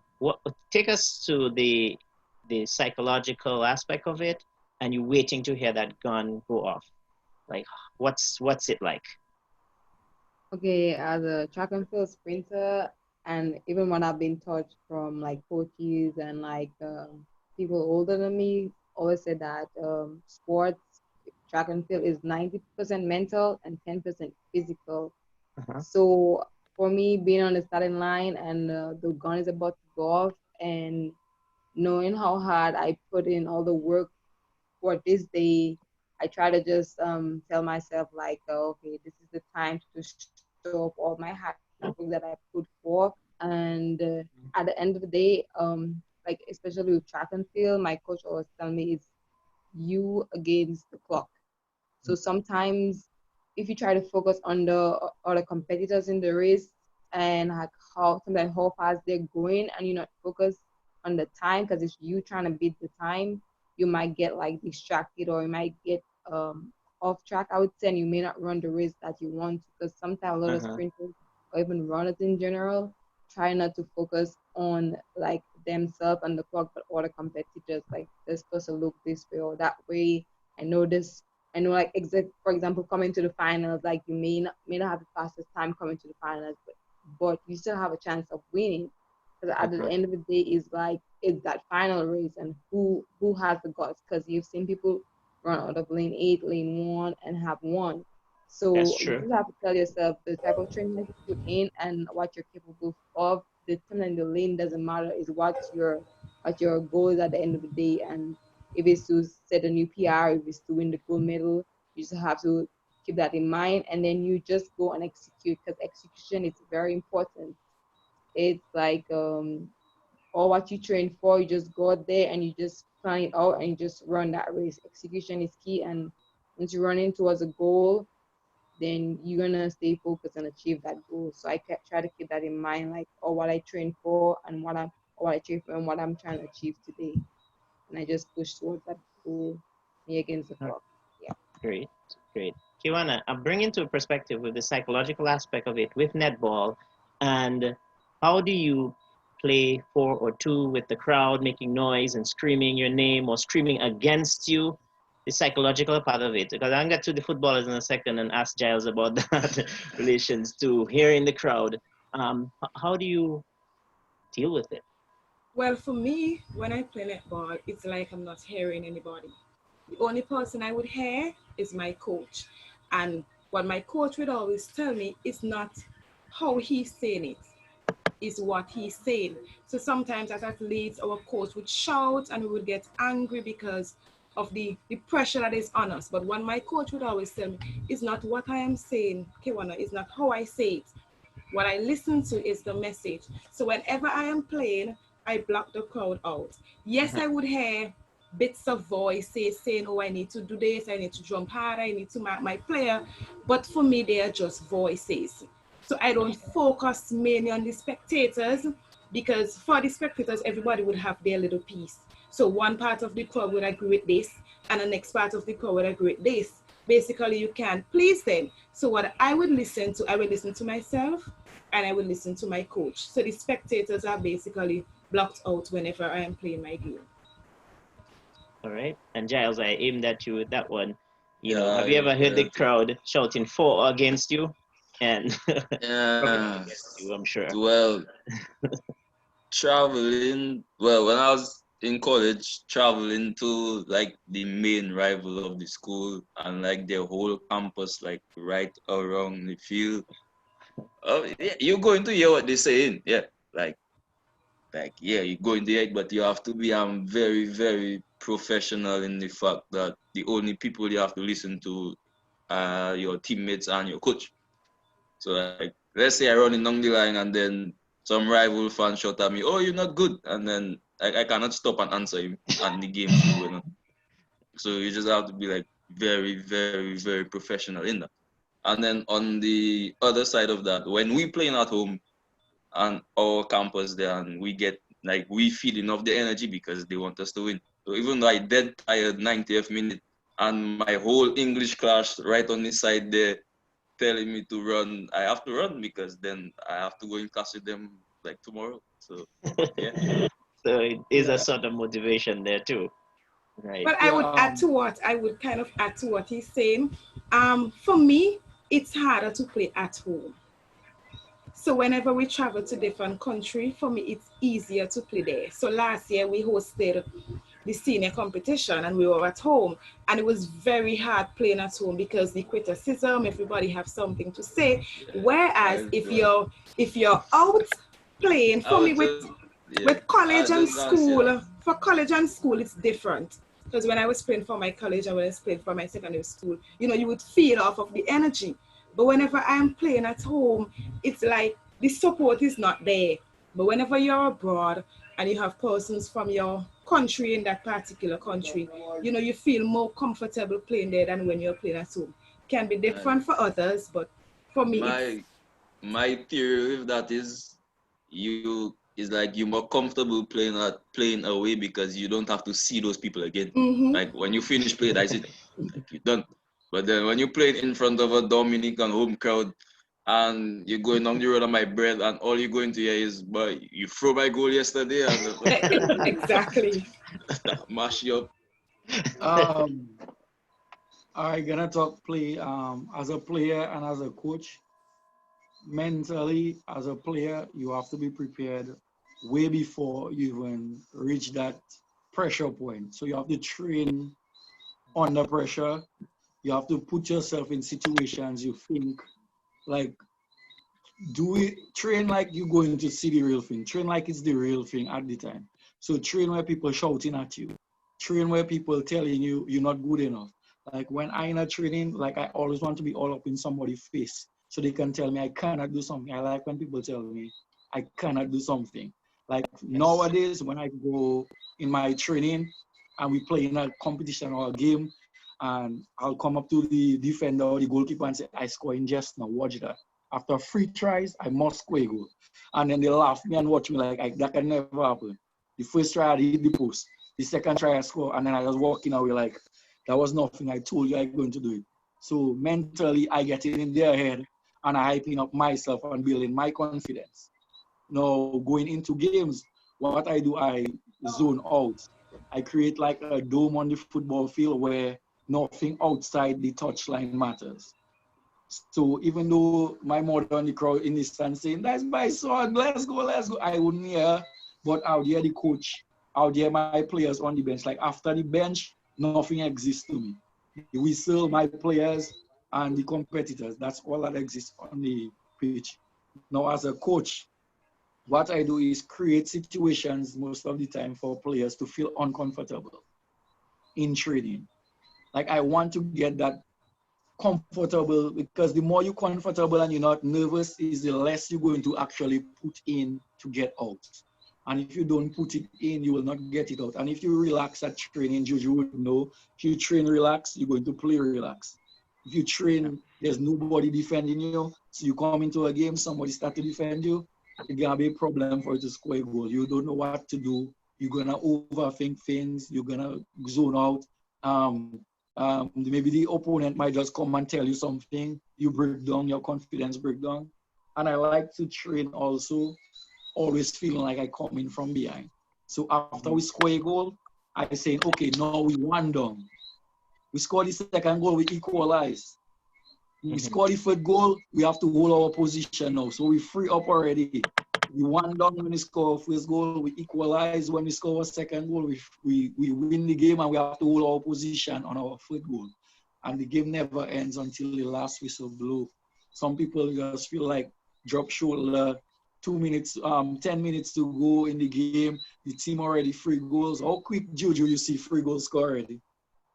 Boy, it happens. It's little time, 5 minutes. Very fast. It does. It does. It happens. Games never end until teams like that always have that fighting spirit, and when you have teammates that always ready to lift you up, no matter what the circumstance when the game is going on, that is the best kind of people. That's the best kind of energy to have around you. And as a captain of a team or as a senior player on a team, it's not your job to ever bow your head. And I always try to tell the players that are senior on teams that it's not your job to bow your head. It's your job to always try to put up somebody and tell them, let's go. Let's push a little more. And as a player and as a coach, I always try to push that out there where you always tell yourself you are the best, but you're not cocky about it. You understand the difference between it? You are the best. Nobody you playing against, they're never better than you. You are the best, but you're not cocky about it. You just go out there, you put in the work, you give results. And my uncle told me a story once, and that was one of the things that made me try to push. And I like to play against better players than me, because sometimes your cockiness just be their weakness. He said they had a training against the national team, football team, and nobody told him he had to go soft. And he's a defender. And he started to put tackles on the big names in football. And there was one then where he just did friendly, but he said he doesn't practice games like he's friendly. He practices everything like he wants to win every time he plays. So that's something I always tell people, no matter how small your opponent is, no matter how big they are, play them at a level you always want to win. All right, appreciate that input there. I'm going to come to you, Micah, in relation to, because I know you have participated in some very long races, the half a marathon and lots of swimming and swimming way out there. Mental fortitude in relation to that. I mean, when you know you're swimming off the coast of Antigua and there are sharks in the water, how do you keep from swimming with a fish god? I'll tell you the story and then I'll sort of make an application. The first 2 mile swim I did, I couldn't swim. I actually couldn't swim. But I'm into endurance. I've just always thought that, I like to give myself a challenge. So I signed up and then I started to learn to swim. I mean, I went to the beach and I figured out, what you do, taught myself freestyle, and I learned to swim in a month. It was rough. I watched about 10 hours of YouTube and that was it. I was ready for my first swim meet, 2 mile long swim from Jumbie Bay to Antigua, and I was with national swimmers and everyone was there, and that was my first swim. And I didn't drown. It was a rough one. After a mile, I felt like there were legs around my ankle. But my brother was like, "You sure you want to do this?" Well, my other brother, not Joel. He was like, "Just don't go drown yourself, okay? Please, please." But I was really committed to it, and that's the way I am. I just make a goal and there's just no stopping. And I think for, there's some non-professionals looking in the live, and some people want to get in shape. And living healthy, exercising it's really life-changing. It's not just, you do it for fun, because I have another brother, and, after this COVID-19 thing, he just started taking running serious. He was like, "Hey, Micah, why do you run so much? Why do you swim? Why do you cycle?" But now he's doing it and it's changing his life. He's just seeing so much benefits. And now his wife and even his kids, they get up at 5:30, 6 o'clock. And I'm like, what in the world? These guys are going out there. But it's really mental, because you have to see first what's in it for me, and this is life changing. And there's so much things you get to meet new people. You get to push yourself to limits that, you never knew you could, things that you never thought possible. And that's why it's really important to set your goals and, say, hey, this is where I'm going to push myself. And I've made, even this month for cycling, it's probably would be possibly most miles I've ever cycled in a month. And it's, 3 years ago, 4 years ago, it seemed almost impossible. but it's just sticking with your goal and say, I'm going to set a goal and it's just for me, to lose weight, to stay fit, stay healthy. And it can be done. It's just someone committed to a goal and said, I'm going to do it. And it's not for anybody else, but it's for me. And you will do it. It's amazing what the human body can do with just the right mindset. So, and I also, I think of half marathons, you're running and within the first, probably after the first 10K, you got 10 more Ks to go. And what do? Mentally again, you say, no, I'm gonna finish this. So exercise is really important. I wish more people will go out there, whether it's canoeing, cycling, running, whatever sport it is, just pick up something where you can just see you improve, as a human. It really helps you to, just get out in nature, like enjoy the beach, enjoy nature, just leaving the house. So definitely there's so much to get from staying healthy. Now I'm going to pose the next one to everyone to just very quickly to just pop in an answer. All right, so as quick as you can think of one. What is the best advice you received so far which helped you to succeed in your field? Jojo or Julian?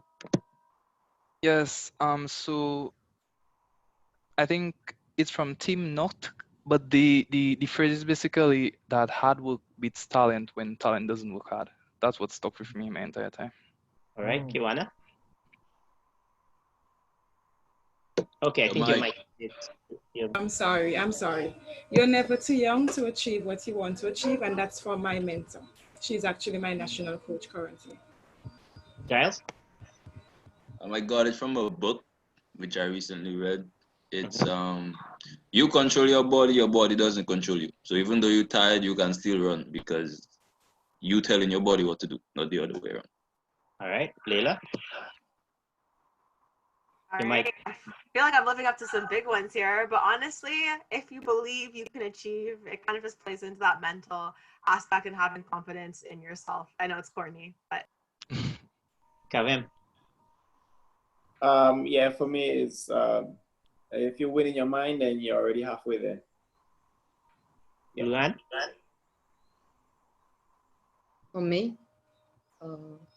For me, success is not the key to happiness. Happiness is the key to success. It's a special quote. Can't remember who, but if you love what you're doing, then you'll be successful at it. So whatever sport you're doing, you have to have some type of love or passion for it so that you be able to do it, Okay. Micah? I always remember this one. It's not how good you start, but how well you finish. Okay. Yeah. Clevon? Well, basically, it's my life message and not just about sports. You are not your past. That's basically it. You're not your past. So no matter what struggle you were in before, whatever road you want to pay for yourself moving forward, that's what we are. All right. Or going to be. Okay, thanks. Cheo? For me, I think sometimes when you feel like giving up, just remember who's watching or why you started the journey.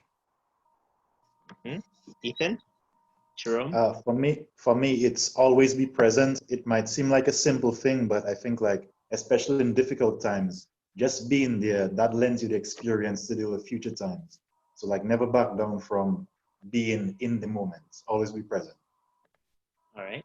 Wow, those are some great. You guys have me motivated now. I think I feel like running out and going exercise now. So what is yours, Mr. Challenger? So what is yours? Mine is to keep going and try to make every day like it's your last day. So you think of something today I'm going to do that's going to make a difference in somebody else's life. And I've tried to adapt that through my life in different ways. Not always successful, but I try. The next segment here before we end is I wanted you guys to be able to showcase what you do. And I've asked you to look for different clips, videos. I told Gyles that I didn't want to see the whole football match. us a clip or a picture of you so that we can get an idea of what you look like when you perform. If you could share with us. So just a quick. So who wants to start us off? Gyles should be already cute, so. Boy, boy, where? Well, if you're Let All right, right, Gyles, I think you were selected. So go ahead. Gel all day. Let me make sure your trophy everything. case or whatever it is. Trophy case, nah. All I have there, well, behind me is my degree. That's what I have. Okay, I will share the screen. So I'm going to share my YouTube video of my season 8 I minutes, play in what? college. Okay. General, let me share my screen. So can people see my screen? People see my screen. Yeah. Okay, so I'm gonna skip to like right at the end, like right there. So you can just see like the last parts of it. So yeah, like that is me right there, you understand? I'm a 15. Check. Oh, I remember What I that goal, do. man. Play a little football. What's your number?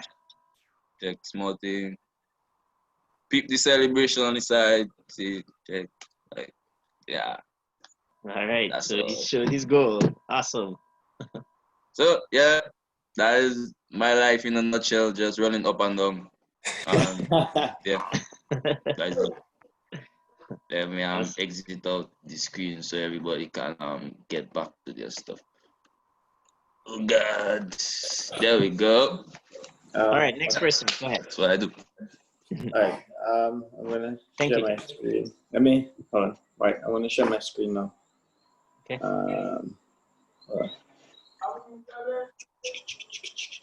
Oh, by the way, if anybody want highlight videos, check Andres Joseph. All right, can you see my screen? Yeah. Yes. With the wicket. The captain, Yeah, Kabir so that's Hodge, just playing me well, in the taking on the last, responsibility of the tournament. captaincy, bringing up his 50. And certainly at that point, the Windwards were starting to accelerate even more so as he was looking to clear those boundaries on the leg side again, his favorite area.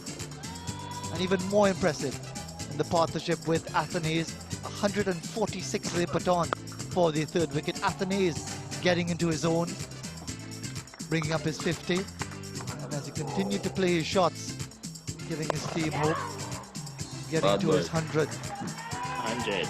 Well done. Hodge, and wasn't he delighted in reaching that Yeah, landmark? so that's basically it. Alrighty. Yeah. Thank you. Good seeing you in action there. Somebody else? I can go now then. Go ahead. So, actually, I have Cheo going and pull his hamstring in that video. I didn't get that one, unfortunately. So, this is me and Leila. Actually.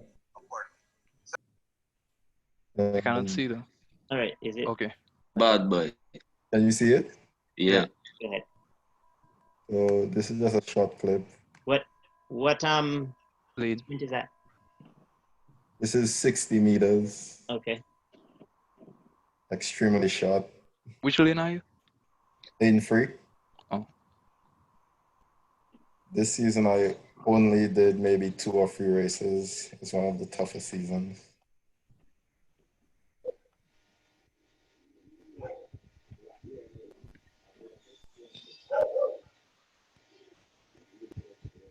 Cheo, them smoky there, man.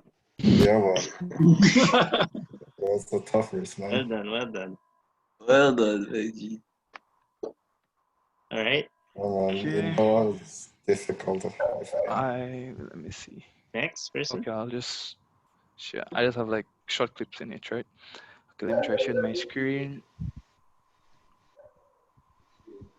Famous guy Juju, you should have videos. Juju from the national. You can see my screen? Yeah. You see that? So that was 10K just views. my first professional appearance. That was my goal when I came on as a substitute. Yeah. So that was in Mexico. Famous. I have that Mm, this one when I scored. Thanks to the assist from Gyles, when I became the top scorer. I have that one. Touch. Pull back. I was there. Oh, Nice one. Yeah, I have that I see that game, one. man. I see that game, man. You have that one when I was in Trinidad.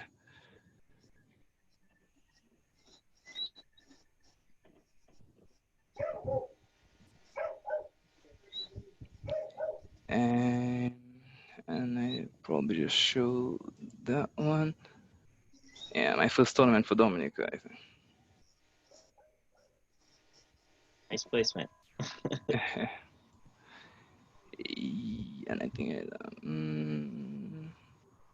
that was just an embarrassing moment. That's the last one. And save the worst for last. And that's was that Gyles? No. No.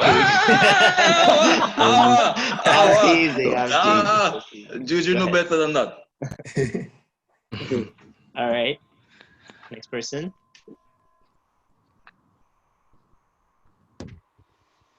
Okay. So I'm just gonna, cause I'm using my phone. Yeah. Okay. Can you all see this? I'm just gonna show you pictures. Okay. I don't really get a video right now, so I'm just gonna show pictures from That's my fine. Instagram. That's Okay. me in Dominica, Portsmouth, and Benjamin Spark running. Into school. That was the high school. That was High school. That it was okay, inter okay. school. No, it was secondary school championship. That's in like May. So Okay. yeah, and then so that was Dominican, and that's me in the US. I ran for the University of Maryland Eastern Shore. That's me running right there, and that's indoor track. That was outdoor track. That was actually my last outdoor track season, and me representing my school. And then this is just a short video, but it's really short. It's in slow motion. It's just me getting off the block. Yeah. So that's about it. Yeah. Awesome. Thank you. All right. Next person.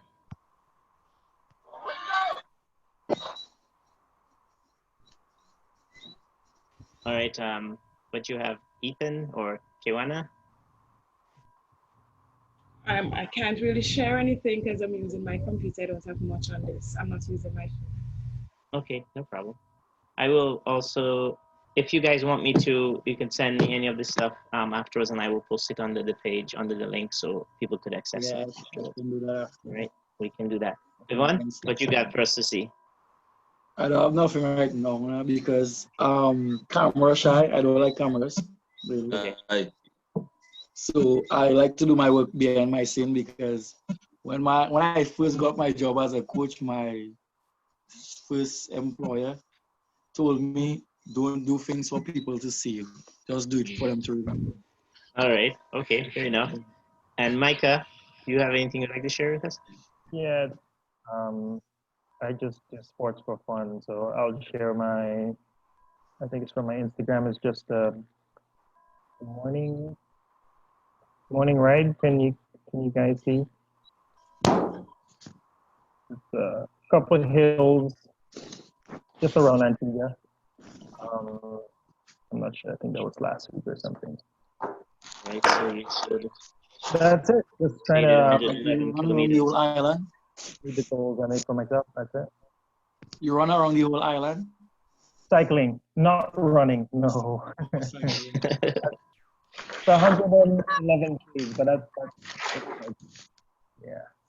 But I have done half of the island doing a marathon. That was very long and painful. But, all right. Thank you very much. Leila, what do you have? I didn't get prepared for this question today, so I don't know. I can show you. I'm just trying to like scroll through right now and see what pictures I have. Here, I'll show you a picture of me and Cheo as our photo shoot for our program. 1 second. You cover it. Here we go. Here's a picture of me and Cheo in our photo shoot for our program, our school program and stuff like that. And there's another one. So that's what I can contribute today. I didn't come prepared. I'm sorry. No, it's okay. Illustrated. Ethan, you got? Oh yeah. For me, it's I have a few things I put together in the last minute or so. First of all, I like just where is it? Can you say that? Like I just about finished a training session. I actually mistook the time since it's Eastern. It's Central time up here in Texas. Okay, understand. I also have some Olympic stuff, and well, from my time as a journalist, sadly not as an athlete yet. You will do it, man. You got it. Yeah, and this I have some pictures here. Well, if you can see it somewhat at least. Yes. Like from my last race before COVID hit, it was in Texas A&M College Station. That was the last race. As you can see, very hazy. Evidently, I didn't win, but I mean, still points on the board. I mean, it was absolutely hazy, and that's a big thing for me in like this new environment. Mm-hmm. Look at that. That's actually my picture. But thankfully, I did well enough in that race to win enough points to win the Omnium in my category. So that was awesome. That was pretty nice. Nice. Awesome. All right, we're nearing our time. I really appreciate you guys being here. Before we take off, could you just give a final advice to fellow fitness enthusiasts and stay fit for life? Can I start? Leave us with. Yeah, go ahead, Ethan. All right. Like what I really want to say is that, like Micah said, I think beforehand, it can really change your life. In my first week in the US, like I got a bike, I joined the cycling team, I worked my way through it. And my very first race, mind you, I'd never experienced winter. It was freezing rain. Freezing rain. So 2 hours racing in freezing rain. And like it really built me into someone that's, you know, I don't want to overuse it, but resilient, more resilient at least, to, you know, challenges, to the balancing of academics, schoolwork, actual work to make money, training, cross-training, and also like being a media person in the free time. So it can really change your entire life. Just, you know, putting yourself in uncomfortable situations really challenges you. All right, appreciate that. So final advice for anybody who's looking to go forward and stay fit for life. Next person. I think to stay fit for life, you really need to find something that you enjoy doing. I think a lot of people put a lot of pressure on themselves to, let's say, do one certain sport, or that's the sport you need to do to be fit. But really to just start, get moving, try different things. If you don't like something, it's not going to be something that you can sustain over time. So find that thing that excites you, that makes you want to go and train, and that's what's going to keep you fit for the rest of your life. Very good, very good. Somebody else, just keep it going. I would just say do what you like, you know, just like Leila said. Even though like maybe it might not be what everybody's doing. If you have a favorite hobby, a sport which counts towards your fitness, I say go for it. All right, thank you. Next person. Final advice for fellow fit enthusiasts. I would say to, you know, just enjoy the process. You know, results take time. Don't be in too much of a rush. Just enjoy the process. Okay, enjoy the process. What I'll add to that is you don't have to do it alone. See if you could get a friend. That always helps. If you could do it with somebody who can motivate you. And yeah, it takes time, and it's not going to be easy, but it doesn't have to be that hard. You can do something that you actually enjoy doing. So just about being active, and don't forget the healthy part about it, where obviously your diet and eating well and resting well and all that also, so that you do defeat the whole purpose basically. So just stick to it. Enjoy it. Appreciate that. So I'll just add to that. Have a positive mindset. Whatever you set out to do, go for it. It doesn't matter how many times you might fall, always get back up. And as Juju said, Have somebody there that can motivate you. You don't want to have a fitness partner and the person is not pushing you, the person is not motivating you. Have somebody who would always encourage you along the line. Okay, appreciate that. Next person. I Yeah, would say start. You can do it. Just start, and you can do it. Believe in yourself, and it can be done. Okay, Well, appreciate that. coming from him, the first step is always to start. Once you start it and stick to it, you will feel good about yourself moving forward, and feeling good will make you want to do more. And as you do more, if you want to reach your peak, always seek for the best. Look for somebody better than you to actually push you to go harder. And like he said, I'll end it with it. I'll end it with starting it.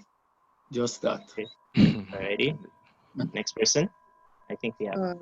I like to say, like in the sport, you need to take care of yourself mentally and physically, and you have to have a purpose, you know, for doing it, and something that motivates you to keep going. So as long as you have a purpose and something that motivates you, then you're gonna keep pushing yourself. Yeah. Thank you, Gyles. Mine kind of is be disciplined rather than be motivated. Yeah, if you understand what I mean. Perspective.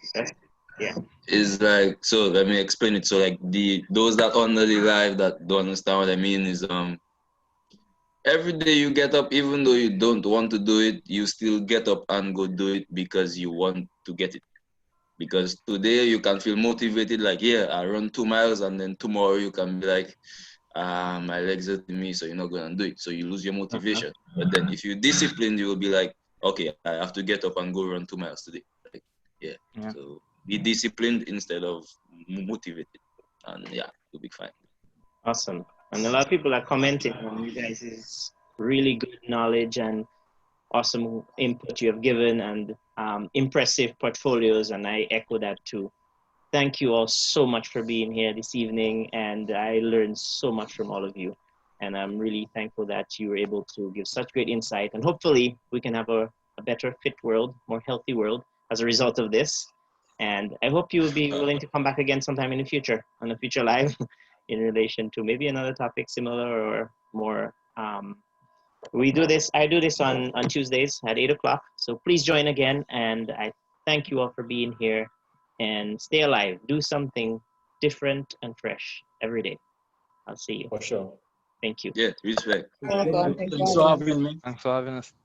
Right.